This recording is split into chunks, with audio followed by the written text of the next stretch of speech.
Okay, today we're going to talk about segregation of alleles and start on pedigrees a little bit. Okay, so we had an overview of meiosis, which I'm going to remind you of. And in the context of meiosis, Mendel makes all kinds of sense. Because the overall view of meiosis, we're going to start with a 2N organism. And what we want to do is haplodize the genome in a very precise way so that each gamete gets one copy of each of the chromosomes in this set. Now, it's a very elaborate process, but when you consider what needs to go on, it actually makes a lot of sense. Okay, so the idea is we're diploids, so we have two alleles of each gene, one from each parent. These segregate from each other in meiosis. That is to say, they separate from their homologs. So the result is that the alleles we get from our parents are transmitted unchanged to our progeny, and each of our progeny gets one of the alleles that we got from our parents. Okay, so my little schematic diagram of meiosis here starts with mom and dad. We're representing one chromosome from mom and the homolog from dad. And that the first thing that's going to happen before any visible changes take place in meiosis is that DNA replication will occur. So in this respect, meiosis is just like mitosis, where before you do anything visible to your chromosomes, you've already replicated your DNA. Now, when things start to get a little crazy is once you've got that process happening, what you want to do is pair your homologous chromosomes. And this is a very long, involved process where each chromosome finds its homolog and forms this structure called a bivalent, which contains both of the homologs, including 4 chromatids, because remember, the DNA is already replicated. So the chromosomes are going to be very tightly synapsed to each other, very tightly paired, before the onset of any meiotic divisions will occur. Okay, so prophase 1 is very complicated. We went over that last time a little bit, but chromosomes have to pair and synapse, and recombination will occur. And it's important that the homologs have to find each other in order to ensure that they segregate correctly from each other, and also that they recombine in the process. Okay, so here's our overview at the beginning slide. We're going to replicate our DNA, pair our chromosomes, and then get them ready to actually divide in such a way that each chromosome segregates from its homolog. Now, recombination will also occur during this paired phase of the bivalence, but we'll talk about that in a lot more detail on a later day. Okay, so once you've synapsed your chromosomes, you're going to have 2 meiotic divisions. Meiosis 1 division is called the reductional division, and that's when the genome haplodizes. Because you started off with the 2 paired homologs, and each chromosome segregates from its homolog. So you had now one copy of each homolog in each of the 2 poles after the meiotic division. So you started off with 2N chromosomes, and now you have N chromosomes because you have haplodized, you sent the 2 homologs to opposite poles of the cell. So that's when you actually haplodize. Now the cell still has 2C of DNA and 2N chromatids because the homologs still have sister chromatids on them. So after the reductional division, we have the equational division, which in many ways resembles a regular mitotic division where the sister chromatids separate from each other. So as a combination of those 2 divisions, you end up with N chromosomes and C of DNA in each of 4 meiotic products. Okay, so writing crosses, Mendel and all that. Mendel makes a lot of sense if you know about meiosis, and we're going to have to write crosses, but we're also going to consider the X chromosome, because remember, Mendel worked with plants and they don't have sex chromosomes. So we're going to start with Mendel and then make a little diversion into what happens with the X. Okay, so here's good old Gregor. He got everything right in an amazing way. Okay, so his observations were he had a pure breeding, in this case yellow, line, and a pure breeding green line, and then mated them. Pure breeding we know now to mean homozygous for the trait under consideration, which is to do with the color. And then he mated them to make what's called the F1, which we now know to be heterozygous. Now you can already see from the picture that the yellow, they all look yellow, so we're going to call that the dominant phenotype. And there are no green ones, right? So that's going to be the recessive phenotype. So importantly, what's going to happen when we self these with each other, we're going to get both classes of progeny back again in the F2, and 3/4 of those will be yellow, and 1/4 of them will be green. So the green has emerged from the heterozygote in unchanged form relative to what its original parent was. So genes are particulate in some way, and they don't change during the course of generations, except for mutations. Okay, so Mendel had a model, and it's important when you do these things that you use the same letter. He's designating this as YY, the homozygous big yellow, and then the other allele, which is the green, is not a G, it's a little y. So you should always use the same letter, large and small for the same. Don't switch letters, that doesn't work. So his model, which turns out to be correct, of course, is that the parents were homozygous, so they could only contribute one type of gamete to the progeny, and they were different between the yellow and the green. So our F1 is now a heterozygote, which contains one allele from each of the two parents, big Y and little y. Okay, so that F1 is different from the parents in that it can make two types of gametes, one carrying the big Y and the other carrying the little y in equal frequency. So we can write this in the form of this Punnett square, which you'll see a different way that I like to do it later, where the male gametes are going to be half big Y, half little y, and the female gametes are going to be the same, half big Y, half little y. So when you put those together, you get the famous 3:1 F2 ratio, where 3/4 show the dominant phenotype and 1/4 show the recessive phenotype, which is the green, which looks exactly like the parent. Now, Mendel did not know about meiosis, but now that we know about meiosis, Mendel makes perfect sense. He explains segregation of alleles, and later, as we'll talk about, independent assortment, etc. Okay, but plants don't have X and Y chromosomes, so we need to take that into consideration when we're working on people. Okay, so each diploid has two alleles of each gene. They might be the same, they might be different. These segregate, and the result is that we transmit these to our progeny, where each of our progeny gets one of the alleles that we got from our parents. Okay, so writing these, we write these in the traditional way, the parental being big A times little a, gives you the big A little a F1, and then you cross them, and so the two types of gametes are going to fuse with each other at random and at equal frequency. So notice, too, you're going to get your genotypic ratios are actually 1 to 2 to 1 because of the way this assortment works. You're going to get twice as many of the big A little a as you do of the big A. Okay, so that's represented here. This is exactly what meiosis says it should be. If we have mom's parents and they're big A times little a, mom is then a heterozygote. And then when she undergoes meiosis, the chromosomes on which that gene is located will replicate, and they will pair, and then they will segregate at meiosis 1 in a normal way. So as a result of meiosis 1 happening the way it does, you get big A, little a in equal frequency because that's what the input says. So the parental alleles segregate, and each gamete contains exactly one copy of each of those alleles. Okay, so if we put mom together with dad, we realize we can't see gametes.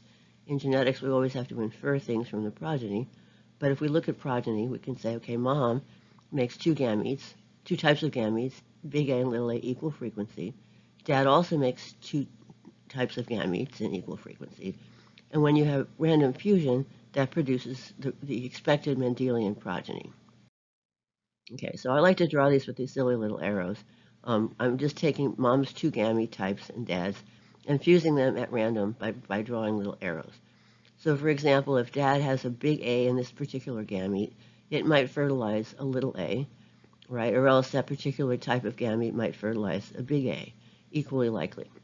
Alternatively, dad might produce this little a gamete, and that could then fertilize the big A, or else it could fertilize the little a. So that gives us our 1 to 2 to 1 genotypic ratio, because the big A, little a has two different ways of forming, and whereas the little a has only one, and the big A has only one, which of course gives us our phenotypic ratio of 3 to 1, if assuming the recessive allele is recessive and the dominant allele is fully dominant. So we get our 3/4 to 1/4 Mendelian ratio. Okay, so there's our 3/4 to 1/4. And so the progeny, we don't know the genotype of the progeny that show the dominant phenotype because some of them are going to be big A, little a, and those are going to look exactly the same as the big A, big A. Okay, so in terms of people, we have autosomal versus sex-linked inheritance. Autosomal refers to the fact that most of our chromosomes are, that is to say, the 22 autosomes, um, do not associate with sex, right? But on the other hand, we have to consider the X and Y chromosomes because they are important to us in determining sex. So autosomal inheritance does not depend on the sex of the individual, whereas sex-linked inheritance does. Okay, so in terms of our big A, little a model, we can do that with the autosomes. But when we have genes that are located on the X, then we have to worry about whether the individual is male or female. Okay, remember there's about 1,400 protein coding genes on the X, and the assortment of those protein coding genes and any associated mutations is going to be tracked by the sex of the individual involved. Okay, so remember, females in mammals are XX and males are XY. So males are considered hemizygous for genes on the X. Okay, the reason is you can't call it homozygous because there's not two of them, there's just one. And it's not possible to be heterozygous because there's only one X. So the word hemizygous is used to apply to the situation where there's only one copy of that chromosome, the X, in males. And so you can't be homozygous or certainly can't be heterozygous. Okay. Now the consequence of that is that males cannot hide recessives on the X. If they have the mutation, they will show it. And if they don't have it, they won't show it. Females, on the other hand, can be heterozygous because there are two X's. And if you've got one recessive mutation, it can be covered up by the wild type or dominant mutation that's on the other X. Men can't do that because they have only one X. And that has implications about the appearance of sex-linked genes and sex-linked traits in males.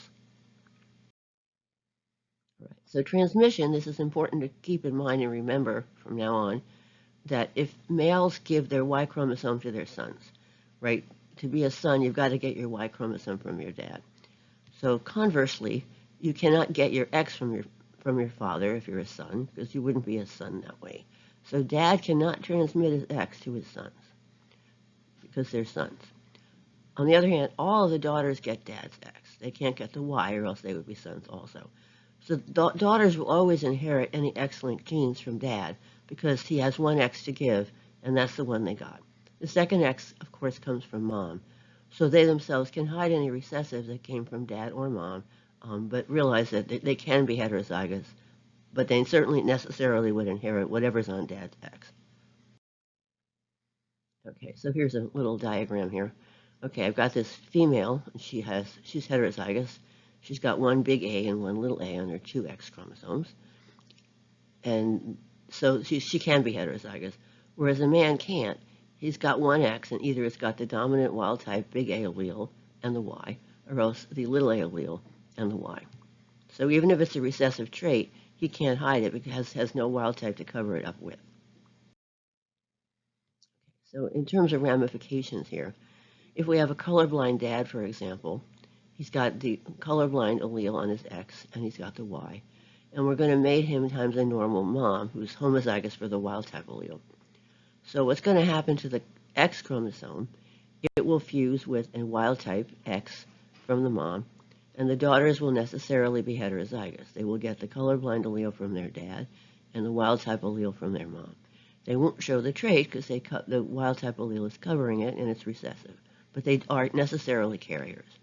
Okay. On the other hand, if you have a Y from the dad, that will fuse with a normal mom chromosome, and that will be the X non-colorblind wild type along with the Y. So the sons do not get the colorblind allele from their dad, whereas the daughters always do.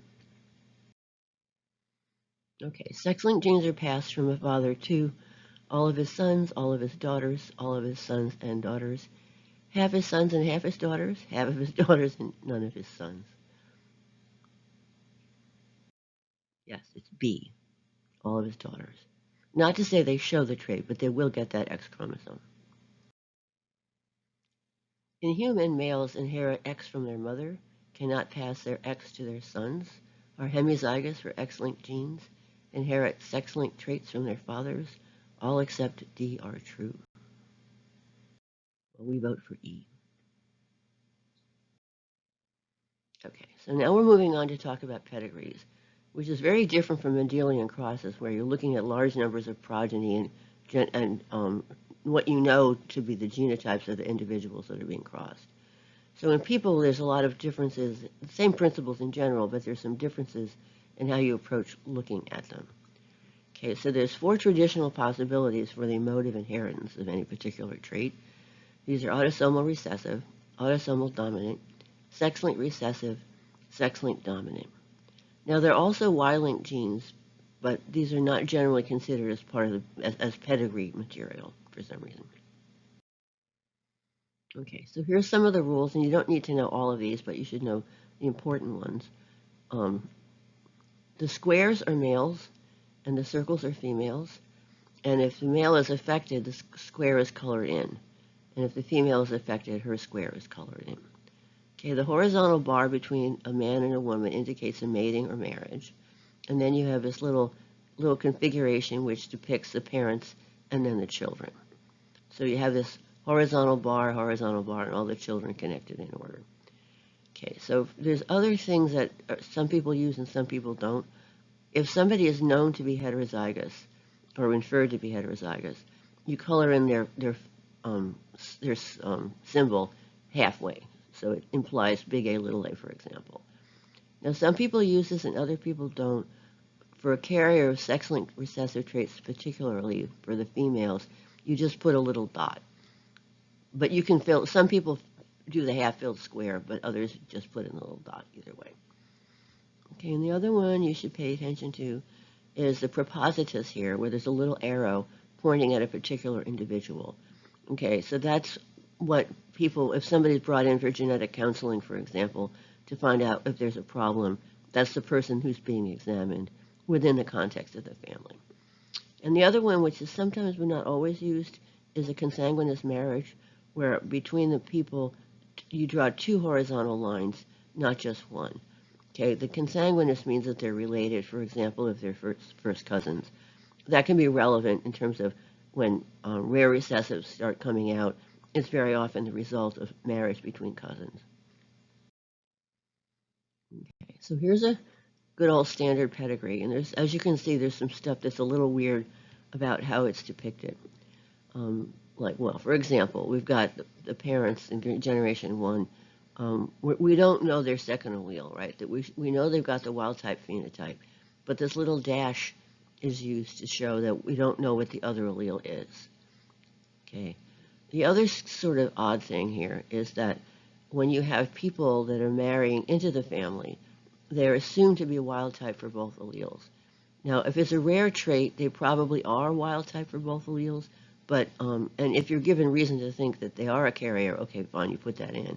But without further information, you assume that unrelated people are not carrying the same mutation as the one you're trying to track in this family. So in this particular family, you've got in the bottom generation, I always like to start at the bottom, you have 2 affected individuals, one male and one female, and it's an autosomal recessive trait. So we can say what the genotypes of those people are.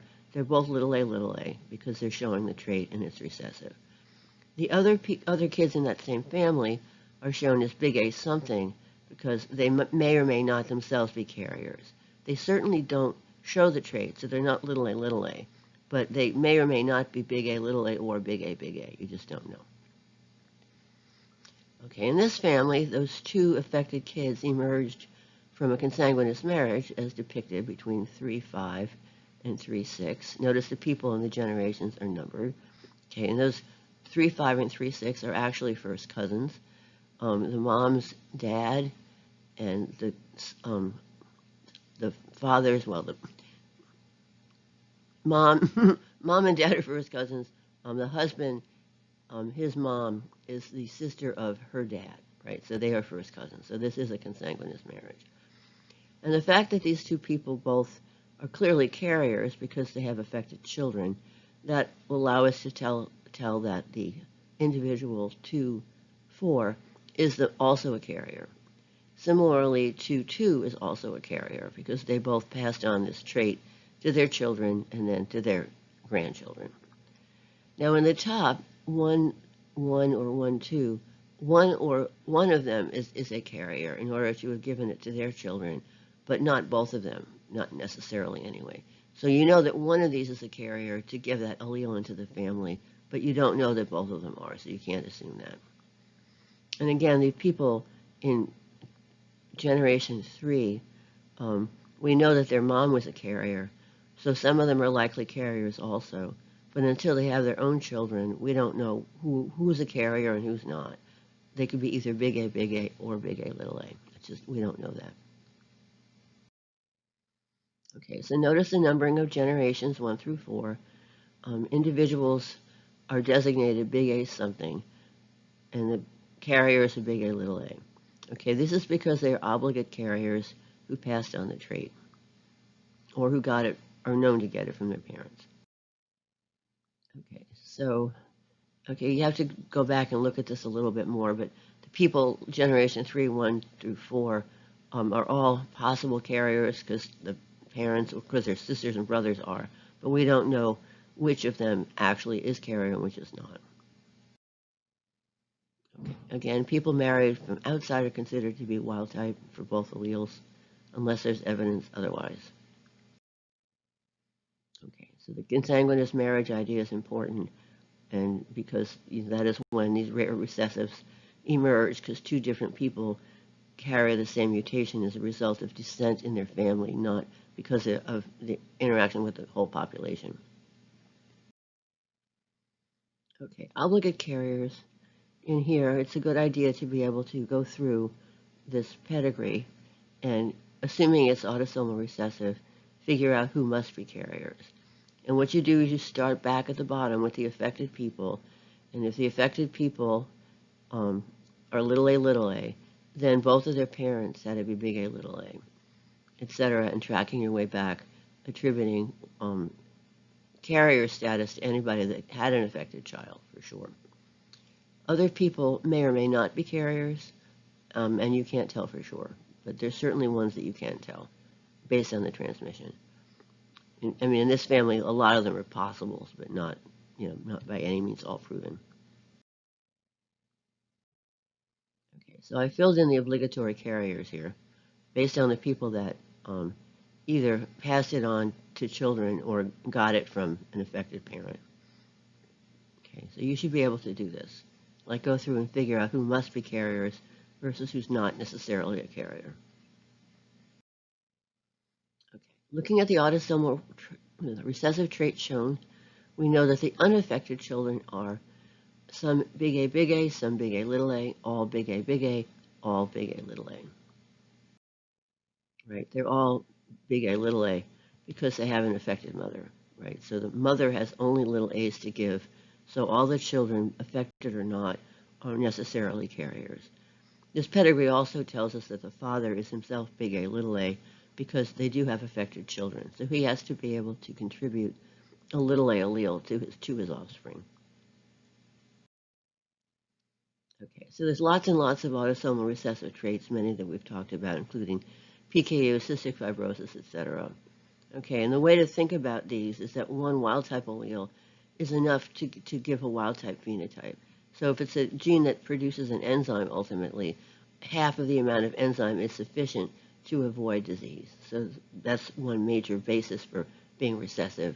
You might have a little bit less enzyme than you should, but it's not enough to make you sick. Okay, sex-linked recessive, color blindness, of course, is most famous, but also hemophilia and some others. So this is a sex-linked recessive pedigree, and it's got a few things that I sort of dispute a little bit.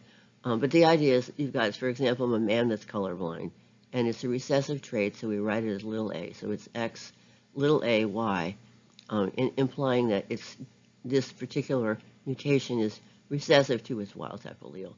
Now, the man, unfortunately, doesn't have a wild-type allele because he's a man, but in combination with another X, it is a recessive mutation. So they have children, and they're basically just demonstrating different possibilities for this. So the daughter is a carrier, necessarily. We knew that without having seen her kids, because she got dad's X. He's only got one X to give, and she got it. So we know that she's a carrier for sure. And she marries a man with normal vision if it's color blindness. Okay, so in the progeny here, we've got different possibilities, and this is why I'm a little annoyed at it a little bit. The sons necessarily are going to get one of mom's X's. They're going to get dad's Y, but they're going to get one of mom's X's, one of which is wild type, and one of which carries the mutation. So son number 1 did get the X chromosome with the mutation, and so he is, for example, colorblind. Equal probability the son gets the other X, which is a normal one, and that's shown here, where he's got the wild type allele. Now notice that this son can't be a carrier. He's either wild type or mutant, and this other son, number 1, does carry it, and he will pass it on to his children. Okay, and here we're just showing sort of not actual children, but official possibilities that this girl, number 3, she's got her dad's X, which is wild type, so she's phenotypically normal, but she has a chance of getting either the big A or the little a from her mom. In this case, she got the little a, and so she's a carrier. The 4th child, also a daughter, got this wild type phenotypically. She got dad's X to cover any recessives, but she also got the wild type allele from mom, so she's not a carrier herself. So these are written down this way just to be formal possibilities, not that that's a real family, but that's how it would behave. Okay, again, people marrying into the family are assumed to be homozygous for the wild type allele unless there's evidence otherwise. All right. So for this sort of pattern, to pick it out of a pedigree, you have to be able to think about the fact that you're having male and female children both, and the males are genotypically different, having only one X, being heterozygous. And you have to remember that mothers who have affected fathers are necessarily carriers, etc. So it takes a little practice looking at these, figuring out what's what in any given pedigree. But just remember that a son can't be a carrier of an X length, either shows it or he doesn't, and the daughters are carriers because they got his X. All right, so here's basically the same thing I just drew. So we're repeating this again. A man cannot pass an X-linked trait to his son, but he necessarily passes it to his daughter. All right. This is a common sex-linked trait, who are carriers and who are not. So you need to go through this. It's a common sex-linked trait, and this woman here has, to be showing the phenotype, has 2 mutant X's. So that confuses the situation just a little bit. So we know from her that she's got 2 mutants. On the other hand, dad's X is wild type. So any of her children are either going to show the trait because they're sons, or they will be carriers of it because they're daughters. So the 2 sons are affected. That makes sense because she has only mutant X's to give. And the sons don't get an X from their dad to help out. They get the Y. So necessarily her sons are going to be affected. But we do also know that this daughter must be a carrier because she got one of mom's mutant X's, and it's being covered by dad's wild type.